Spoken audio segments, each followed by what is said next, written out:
नमस्कार दोस्तों, स्वागत है आपका पुनः हमारी इस महत्वपूर्ण क्लास में जिसमें हम लोग जीएस की एमसीक्यू के सेशन को कर रहे हैं। प्रतिदिन एक सब्जेक्ट को उठाते हैं। आज हमारा जो विषय है ये हमारा साइंस है। साइंस के लिए जो आपके महत्वपूर्ण प्रश्न हैं उनके संबंध में हम यहाँ पे देखने वाले हैं। तो दोस्तों, लास्ट में जब क्लास ओवर होगी तो ये जरूर बताइएगा कि कितने क्वेश्चन आपके सही हुए हैं। साथ में जो आज का होमवर्क प्रश्न रहेगा उसका उत्तर भी कमेंट में जरूर करिएगा। चलते हैं, देखते हैं कि आज का हमारा पहला प्रश्न, ध्वनि की तीव्रता किस पर निर्भर करती है? आवृत्ति पर निर्भर करती है, आयाम पर निर्भर करती है, तरंग दैर्ध्य पर निर्भर करती है या फिर वेग पर निर्भर करती है? किसकी बात कर रहा है? तो तीव्रता की बात कर रहा है। तो यहाँ पे आपको याद रखना, जो आयाम होता है, आयाम पर पूरी तरह से इसका जो है आपकी क्या तीव्रता निर्भर करती है।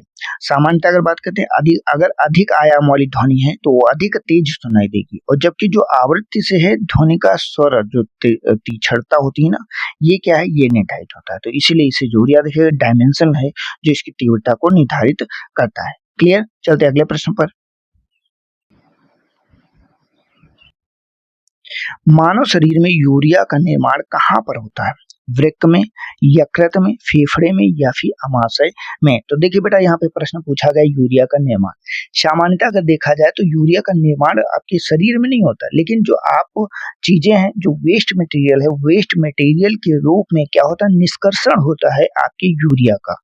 मतलब आपके ब्लड को फिल्टर करने के बाद में जो भी अनावश्यक तत्व हैं जो आपके शरीर को नुकसान पहुंचा सकते हैं, उससे निष्कर्षित होकर आपका यूरिया का निर्माण होता है। ये कहाँ पे होता है, ये कौन काम करता है? तो ये बेटा यकृत काम करता है कि जो आपका लीवर है ये हमेशा यूरिया का निर्माण कर देता है, और इसमें अमोनिया को क्या करता है, कम विषैला बनाता है। अमोनिया जो होता है, अमोनिया को कम विषैला बनाकर यूरिया में बदल दिया जाता है। बाद में क्या होता है, इसे वृक्क द्वारा मूत्र के माध्यम से जो है बाहर निकाल दिया जाता है। यह एक उत्सर्जन जो तंत्र है ना, उसका बहुत महत्वपूर्ण प्रश्न है, बहुत महत्वपूर्ण सेशन है, इसे जरूर याद रखिएगा। चलते हैं अगले प्रश्न पर।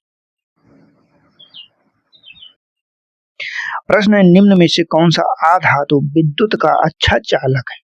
अधातु की बात कर रहा है कि वो धातु नहीं होनी चाहिए, और विद्युत का अच्छा चालक भी होना चाहिए। सल्फर है, फास्फोरस है, ग्रेफाइट है या फिर आयोडीन है? तो बेटा जो ग्रेफाइट होता है ये आपका अधातु भी है और विद्युत का अच्छा चालक भी है। मतलब जो पेंसिल होती है ना, पेंसिल में जो नोक आप देखते हैं ना, ब्लैक ब्लैक जिससे हम लोग लिखते हैं, वो आपका अच्छा चालक है। इसीलिए कभी भी पेंसिल आप ये मत सोचिएगा ये लकड़ी की करंट नहीं मारेगा। अगर उसका ऊपर वाला ये ग्रेफाइट खुला होगा तो ऐसा करंट मारेगा कि आप इसमें भूल जाएंगे। ठीक, तो इसमें क्या होता है, ग्रेफाइट एक कार्बन का अपरूप है। ये चीज याद रखिएगा, कैसा है, कार्बन का अपरूप है। कार्बन का अपरूप है, और इसमें जो है मुक्त इलेक्ट्रॉन उपस्थित होते हैं, इसीलिए ये विद्युत का प्रवाह भी करता है और एक अच्छा चालक के तौर पे जाना जाता है। ठीक, क्लियर? चलते हैं अगले प्रश्न पर।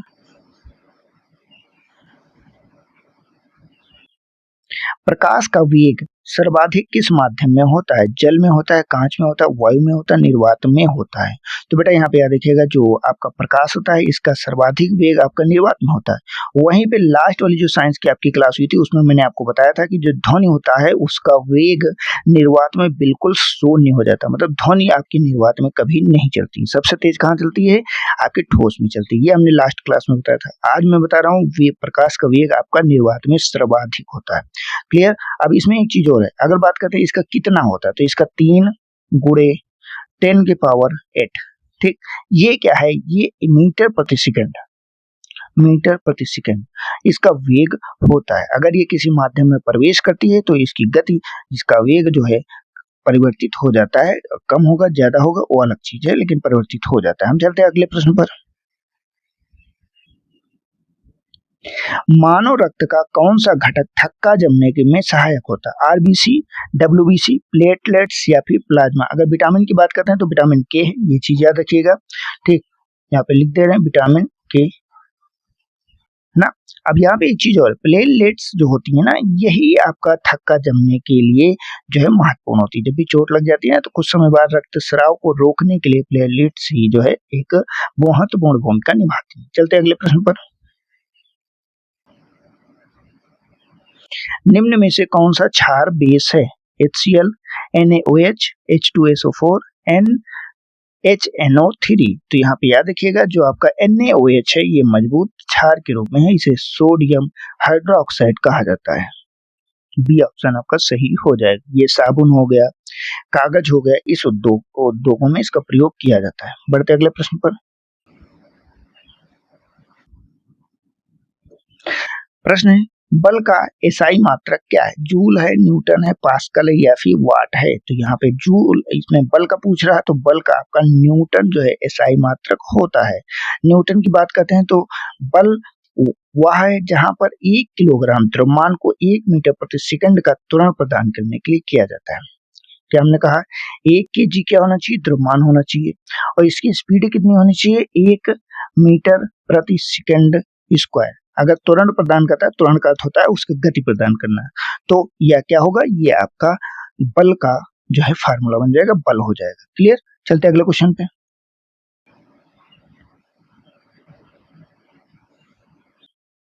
पौधों में श्वसन की क्रिया कब होती है? केवल दिन में, केवल रात में, दिन और रात दोनों में, केवल प्रकाश में?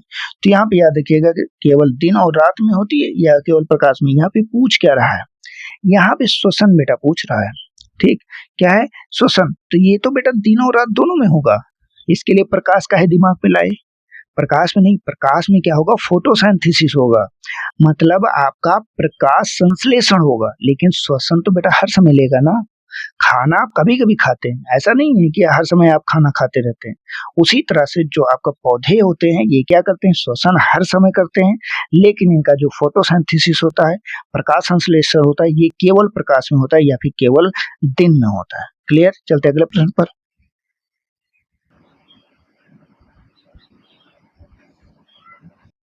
निम्न में से कौन सा ऊर्जा का नवीकरणीय स्रोत है? कोयला है, पेट्रोलियम है, सौर ऊर्जा है, प्राकृतिक गैस है? सब बहुत साधारण सा क्वेश्चन है।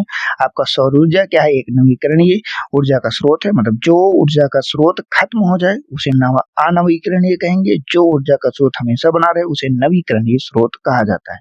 चलते अगले प्रश्न पर। मानव आंख में प्रतिबिंब कहाँ बनता है? कार्निया में, लेंस में, पुतली में या फिर रेटिना में? तो बेटा जो मानव आंख होती है इसमें प्रतिबिंब आपका रेटिना में बनता है। इस चीज को याद रखिएगा। ये प्रतिबिंब होता कैसा है? तो ये बेटा पहली चीज तो ये वास्तविक होता है, दूसरा क्या है? ये उल्टा होता है, और इसके अलावा क्या है? वस्तु से हमेशा छोटा होता है। ये आपका प्रतिबिंब बनता है, वास्तविक, उल्टा और छोटा प्रतिबिंब। क्लियर? चलते हैं अगले प्रश्न पर।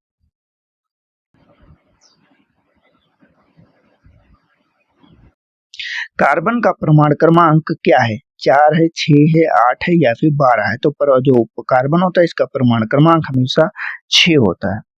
इसमें प्रोटॉन 6 होते हैं, इसीलिए इसका परमाणु क्रमांक भी 6 रखा गया है। चलते हैं अगले प्रश्न पर। मानव शरीर की सबसे बड़ी हड्डी कौन सी होती है? ह्यूमरस होती, फीमर होती, रेडियस होती या फिर टिबिया होती है? तो यहाँ पे जो आपकी फीमर हड्डी होती है, जो जिसे जांघ की हड्डी बोला जाता है, ये मानव शरीर की सबसे लंबी और सबसे मजबूत हड्डी होती है। यह शरीर का जो अधिकांश भार है ना उसका वहन करती है, और कहीं ना कहीं देखा जाए तो बायोलॉजी में सबसे इंपॉर्टेंट प्रश्न ये बन के उभरता है और कई बार पेपर में पूछा जा चुका है। चलते अगले प्रश्न पर। विद्युत धारा का प्रवाह निम्न में से किस में नहीं होता है? उष्मीय में, रासायनिक में, चुंबकीय में या फिर प्रकाशीय में? तो यहाँ पे डी आपको याद रखना है, प्रकाशीय में। विद्युत धारा का उष्मीय, रासायनिक व चुंबकीय प्रभाव होता है। प्रकाशीय प्रभाव सीधे विद्युत धारा को नहीं माना जाता, तो इसीलिए आपको प्रकाशीय हमेशा इसमें याद रखना है। बढ़ते अगले प्रश्न पर। प्रश्न है, निम्न में से कौन सा विटामिन जल में घुलनशील है? ए, डी, ई या फिर सी? तो यहाँ पे याद रखिएगा जो विटामिन सी है ये आपके जल में घुलनशील विटामिन होती है। इसकी कमी से कौन सा रोग होता है? तो इसकी कमी से आपका स्कर्वी रोग हो जाता है, और ये जल में घुलनशील होकर संग्रहित नहीं होती, क्योंकि ये आपका निकल जाता है वेस्ट मटेरियल के माध्यम से। चलते हैं अगले प्रश्न पर। अंतिम प्रश्न, धातुओं में चमक का कारण क्या है? उच्च घनत्व, मुक्त इलेक्ट्रॉन, कठोरता या फिर ताप चालकता? तो जो बेटा देखिए जो मुक्त इलेक्ट्रॉन होते हैं ना उसके कारण ही धातु में चमक उत्पन्न होती है, क्योंकि धातुओं के जो मुक्त इलेक्ट्रॉन है वो उपस्थित हैं और ये प्रकाश को परावर्तित करते रहते हैं। क्लियर? अब इस चीज को यहाँ पे याद रखिएगा। तो आज के इस सेशन में 15 में से कितने क्वेश्चन आपके सही हैं कमेंट बॉक्स में बताइएगा। साथ में ये आपका होमवर्क का प्रश्न इसे भी जो बताइएगा। पाचन की प्रक्रिया में प्रोटीन का पाचन कहाँ प्रारंभ होता है? मुख में, अमाशय में, छोटी आंत में या फिर बड़ी आंत में? कमेंट का रहेगा इंतजार। चलते हैं देख लेते हैं कल का हमारा प्रश्न जो हमने पूछा था। प्रश्न था भारत में वित्त आयोग की नियुक्ति कितने वर्षों के लिए होती है? 3 वर्षों के लिए, 4 वर्षों के लिए, 5 वर्षों के लिए या फिर 6 वर्षों के लिए? तो वित्त आयोग की नियुक्ति हमेशा 5 वर्षों के लिए राष्ट्रपति के द्वारा किया जाता है। ये क्यों किया जाता है? तो ये केंद्र और राज्यों के बीच में कर के या राजस्व के बंटवारे के निर्धारण के लिए किया जाता है। चलते हैं अब देख लेते हैं कि कल हमारी कौन सी क्लास रहेगी। इस तरह के क्वेश्चन के लिए आप हमारे चैनल को सब्सक्राइब जरूर कीजिएगा। कल हम स्टैटिक जीके के प्रश्नों को करेंगे और आपके लिए इसी तरह के मोस्ट इंपॉर्टेंट सेशन को हम लेकर उपस्थित होते रहेंगे। लेकिन आप सब्सक्राइब करने के साथ में बेल आइकन जरूर दबा दीजिएगा ताकि जैसे वीडियो पड़े तुरंत आप तक मिल जाए। साथ ही में वीडियो को लाइक कीजिए, चैनल को शेयर भी कीजिए। मिलते हैं नेक्स्ट वीडियो में, तब तक के लिए जय हिंद, जय भारत, आपका दिन शुभ हो।